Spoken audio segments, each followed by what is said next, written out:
আমি আজ থেকে প্রায় 5 বছর আগে আমার মাদ্রাসায় রাতের বেলায় বয়ান করে মাদ্রাসায় ঢুকলাম।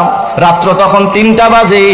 আমি মাদ্রাসায় ঢোকার পরে আমার মাদ্রাসার বিল্ডিং এর সামনে দিয়ে আমি একটু পায়চারি হাঁটাহাঁটি করি, এটা আমার অভ্যাস। দেখি ছাত্রদের কোনো সমস্যা আছে কিনা। হঠাৎ দেখি বিল্ডিং এর সামনে দিয়ে হাঁটতেছি, গুনগুন গুনগুন করে কান্নার আওয়াজ। রাত্র 3টা, আমার কলিজায় যেন আঘাত হানতেছে। আল্লাহ, ও মালিক, গভীর রাত, মানুষ ঘুমায়, পশু পাখিরা ঘুমায়, এই রাতে আবার কে কাঁদে? হাঁটতে হাঁটতে যখন মসজিদের দিকে আগাইলাম, দেখি মসজিদের কেসি গেট দিয়া সামনে থেকে কান্নার আওয়াজ আসতেছে। বারান্দায় গিয়া মোবাইলের আলো জ্বালাইয়া যখন আলো মারলাম, তাকায়া দেখি মসজিদের ভিতরে আমার মাদ্রাসার 2টা এতিম বাচ্চা, ওরা বিনায়া বিনায়া মোনাজাত দিয়া কাঁদতেছে। আমার মনটা অনেক খারাপ হয়ে গেল। হারে মালিক, একটার বয়স 10 বছর, আরেকটার বয়স 7 কি 8 বছরের বাচ্চা রাতের বেলায় কাঁদতেছে তাহাজ্জুদের নামাজ পড়া। মনে চাইলো ভিতরে ঢুকে একটু আদর করি, কিন্তু চিন্তা করলাম হায় হায়, আমি ঢুকলে ওরা আর কাঁদবে না, আমলটা নষ্ট হয়ে যাবে। আমি আর ভিতরে ঢুকলাম না, উপরে চলে গেলাম আমার রুমে, হুজরাখানায়। ফজরের আজান হলো, মসজিদে আসলাম। আমি কাতার দিয়ে হাঁটতেছি আর তালাশ করতেছি, দেখি ওই বাচ্চা 2টা কোথায়। হঠাৎ দেখি বাচ্চা 2টা মসজিদের পিছনের সফে, ওরা আমার মসজিদে ফজরের পর সূরা ইয়াসিনের আমল হয়, আসমায়ে হুসনার আমল হয়। ওই বাচ্চা 2টা সূরা ইয়াসিন পড়তেছে। আমি একটা ছেলের মাথায় হাত দিয়া বললাম, বাজার, দোয়া শেষ হইলে তোমরা 2জন আমার রুমে আসবা, তোমাদের সাথে আমার পার্সোনাল কিছু কথা আছে। ওরা 2জন দোয়া শেষ করে আমার রুমে গেছে। আমি কাছে বসাইতে চাইলাম খাটের ভিতর, আমার সাথে বসলো না। ছাত্ররা ওস্তাদের খাটে বসে না, আমার পায়ের সামনে বসেছে। বড় ছেলেটা বয়স 10 বছর হবে, ছোটটার বয়স 7 কি 8 বছর। জিজ্ঞাসা করলাম মাথায় হাত দিয়া, বাজান, রাতের বেলায় তোমাদের 2জনকে কাঁদতে দেখছি, কারণটা কি খুলে বলো। বড় ছেলেটা জিজ্ঞাসা করার সঙ্গে সঙ্গে তাকায় দেখি হাউমাউ করে কাঁদতেছে, গাল বায়া বায়া পানির ফোঁটা পড়তেছে। আমার ডাক দিয়া কয়, হুজুর আপনি কি চিনেন না? আমরা 2জন আপন ভাই, এটা আমার ছোট ভাই, আমার বাবা আজকে দুনিয়াতে বাইচা নাই। হুজুর আমরা 2জন এতিম, আমার মা, আমার ছোট্ট একটা বোন আছে, এই বোনটাকে নিয়ে একটা বস্তিতে ভাড়া থাকে। হুজুর মানুষের বাড়িতে বুয়ার কাজ করে, এটা দিয়ে আমাদের সংসার চালায় আর আমাদের পড়াশোনা হয়। হুজুর শোনেন, আমার ভাইটার চিকুনগুনিয়া জ্বর, আজ থেকে 4-5 বছর আগে সর্বত্র চিকুনগুনিয়ার ছড়াছড়ি। কয় হুজুর আমার ভাইটা বোর্ডিং এর খাবার, এত নরমাল খাবার আমার ভাইটা কোনোদিন 1 লোকমা, কোনোদিন আধা লোকমা, কোনোদিন একটু ডাইলের পানি চুমুক দিয়া খায়। জ্বরের মানুষ 7 বছরের বাচ্চারে মা বাবারা নুডলস রান্না করে খাওয়ায়, হরলিক্স খাওয়ায়, গরম পানিতে গোসল করায়, মা নিজে খাওয়ায়া দেয়। ওই বাচ্চা মা বাবা সারা বাচ্চা।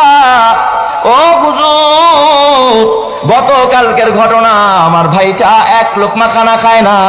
বিকেল বেলা দেখে আমার ভাইটা হেলে দুলে পড়ে যায়। আমার ডাক দিয়া কয়, ভাইয়া একটা রুটি কিনে দাও, দেখি পানি দিয়া ভিজায় খাইতে পারি কিনা, বন্ড ডিল 4 দোকানে বেশ। ওই ছেলেটা ডাক দিয়া বলে, উস্তাদ কসম আল্লাহ, আমার কাছে একটা রুটি কেনার মতো পয়সা নাই, ওরে আমি একটা রুটিও কিনে দিতে পারি নাই।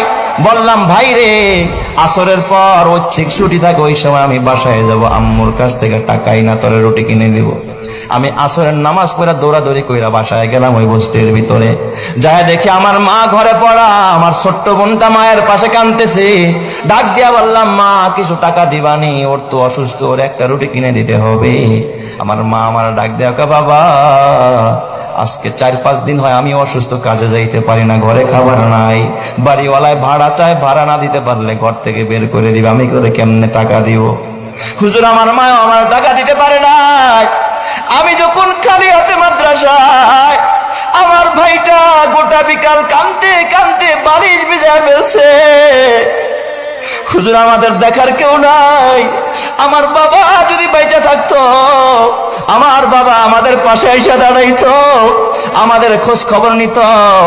এই কথা শুইরা বাবা চোখের পানি রাখতে পারি না। আমার বাজান পকেটের মধ্যে অনেকগুলো টাকা ছিল, প্রায় 25,000 টাকার মতো। মাহফিল করে আসছি রাতের বেলায়, বের করে দিলাম, নে বাবা যা লাগে তুই সব নিয়ে যা। ওরা 2টা ভাই আমার পার মধ্যে জড়ায়, হুজুর টাকা লাগবে না, দোয়া করেন। আমি জোর করে 3,000 টাকা বের করে বললাম, 2,000 তোরা 2 ভাই নিবি, আর 1,000 টাকা তোর মাকে দিবি। ও আমার বাবা, তাইলে এরা কত অসহায়, এরা আল্লাহর কাছে কাছে কান্দে, কয় হুজুর রাতের বেলায় আমার সব ছাত্র ভাইরা ঘুমায়, আমার তো আর ঘুম হয় না। ছোট ভাইটারে বললাম, ভাই রে, আমাদের দেখার কেউ নাই, যিনি এতিম বানাইছে তার কাছে যাই, চলো মসজিদে গিয়া বলি। তাই আল্লাহর কাছে একটু কান্দা কান্দা বললাম, ও আমার বাজার, ওদের প্রতি খেয়াল রাখ। আল্লাহর নবী কয়, আনা ওয়া কাফিলুল ইয়াতিমি কাহাতাইনি ফিল জান্নাহ। আল্লাহর নবী কয়, আমি মুহাম্মদ এতিম ছিলাম, যারা এতিমকে লালন পালন করবে, এতিমের জন্য ঘর বানাবি, খাবারের ব্যবস্থা করবি, আমি মুহাম্মদ ওয়াদা দিলাম, দুই আঙ্গুল যেমন পাশাপাশি, যারা এতিমের লালন পালন করে, আমি মুহাম্মদ তারে নিয়ে একই সাথে এইভাবে পাশাপাশি একই জান্নাতের ভিতরে থাকবো। সুবহানাল্লাহ। আল্লাহর নবী কয়, আনা ওয়া কাফিলুল ইয়াতিমি কাহাতাইনি ফিল জান্নাহ। ও আমার বাজার, ও অত্র এলাকার ও ধনী মানুষেরা, ও ভাড়াটিয়া ভাইয়েরা, ও ব্যবসায়ীরা, তোমার হাতে পায়ে ধরা বলি, যে এই সন্তানের জন্য এত স্বপ্ন, হতে পারে সন্তানের কারণে তোমাকে জাহান্নামে জ্বলতে হইতে পারে। আর এই যে মাদ্রাসার একজন এতিমকে খুশি করবা, এতিমের খাবারের ব্যবস্থা করবা, বিনিময়ে আমার রব্বুল আলামিন তোমাকে জান্নাত দান করবে।